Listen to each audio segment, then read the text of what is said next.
Hi, Gerhard Bloom, once again looking at the tyranny and the delusions of the social justice movement. So yeah, today in New York, a bunch of pointy-headed leftists and Muslims have a, not a protest, a celebration of the atrocities going on in Israel, right? Cheering it on. This is definitely on the delusional side of the equation, right? These foolish people honestly think it's the Palestinians who are oppressed. Well, they are oppressed. Islam, right? A militant, theocratic fascism in religious clothing. Oppressed Palestinians, guess again. The Palestinians have repeatedly rejected peace offers in advance of religious war. On numerous occasions, the self-described oppressed Palestinians have launched rockets towards civilians in Israel, as has just happened, right? Of course, the media calls for calm on both sides, as if these episodes were cases where fault can be found on both sides. No. If some country, if Canada, my country, was to lob rockets and missiles into the United States, I think the United States would respond militarily and with significant force. So no, fault not on both sides, as in this case. Terrorist marauders gunning down everything that moves, man, woman, and child. And in response to these attacks, Israel has done everything it could to minimize civilian deaths. And the Palestinians, they have never made this easy. These moral monsters use their own civilians, their children, as human shields. And of course, this wouldn't work for Israel because the warriors for Allah try to kill as many civilians as they can, including children. I was speaking to a friend of mine just today. Yes, Israel uses missiles to defend its children, and the Palestinians use its children to protect its missiles. Yes, they put munitions and rockets and weapons inside schools, inside hospitals, inside mosques, right? Against Geneva Convention, against the laws of war. They do it anyways. And as I say, Israel makes every effort to minimize the loss of innocent life, contrary to these warriors for God, right? Allah, not the biblical God of Judeo-Christianity, certainly not.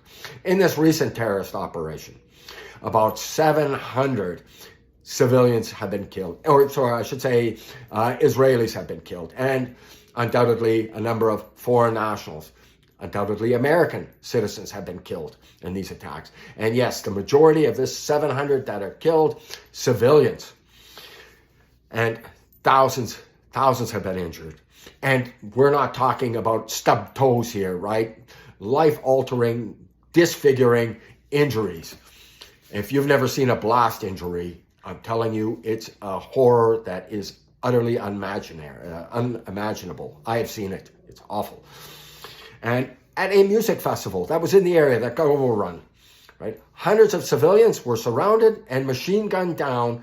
260 bodies of young Israelis predominantly were recovered, right? 260 young people killed. A 30-year-old German woman, right, was kidnapped and subsequently murdered by Hamas. They threw her corpse on the back of a truck, drove it around, spat on her as people cheered, absolutely cheered. Imagine what villainous soul you must have. This is people brought up in a culture of darkness and hate. Mentioned this before, gold in my ear, right? Peace will come when the Palestinians love their children more than they hate us, the Israelis. And they don't. At any moment it chose, Israel could utterly destroy these poor oppressed Palestinians. It's got a nuclear bomb.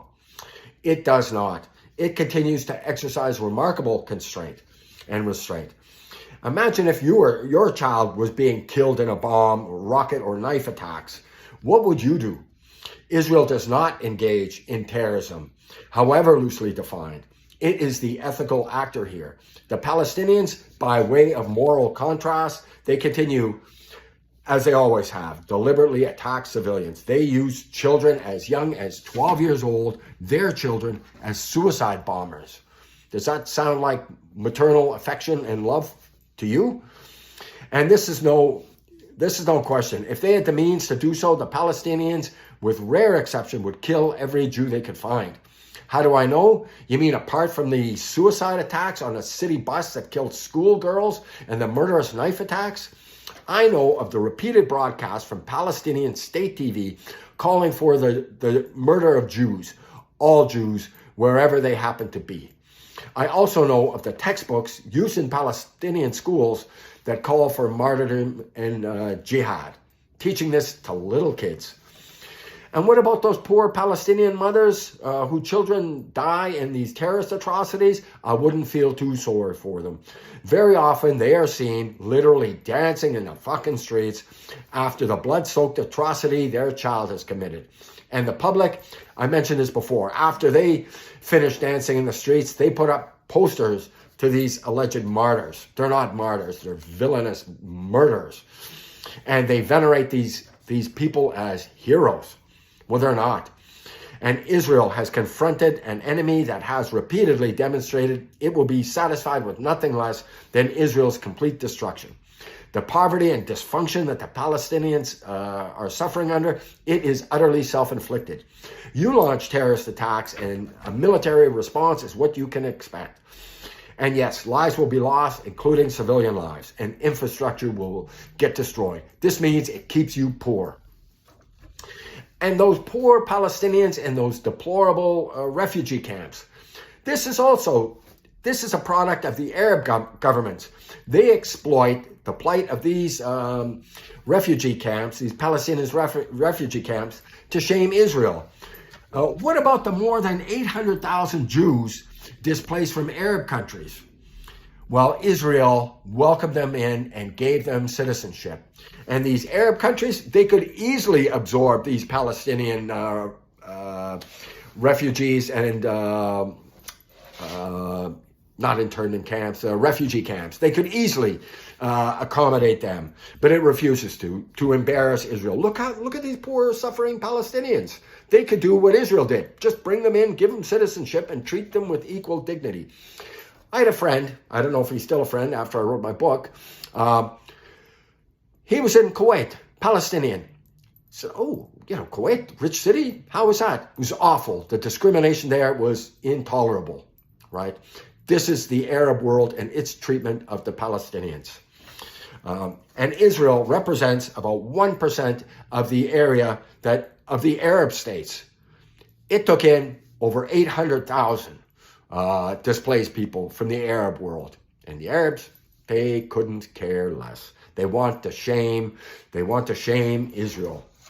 And the Palestinians, they do everything they can to magnify civilian deaths. Why? When they kill an innocent Israeli, they cheer and celebrate. And when Israel, taking out military targets, inadvertently kills civilian lives, they say, look at Israel's killing innocent Palestinians. And as I say, they use their own children as human shields. I had a few people in response to my videos, the poor oppressed Palestinians, an apartheid state. That is nonsense. It's a lie. And, okay, you've been fed this poisonous leftist ideology all of your life. I'm giving you an opportunity to prove me wrong. Crack open a history book. Do some investigation on yourself. You don't have to take my word for it. But if you want to start that educational process, read my book, Deconstructing Social Justice. It's available on Amazon, and it's heavily cited and sourced. You don't have to take my word for it. And one thing I will tell you, I will not lie to you. Anyways, thank you so much for your time and attention. If you enjoyed the video, please do drop a thumbs up. And yes, check out my book. It's important, not because I wrote it. I wrote it because the issues could not be more important. Thanks so much for your time and attention now. Bye-bye.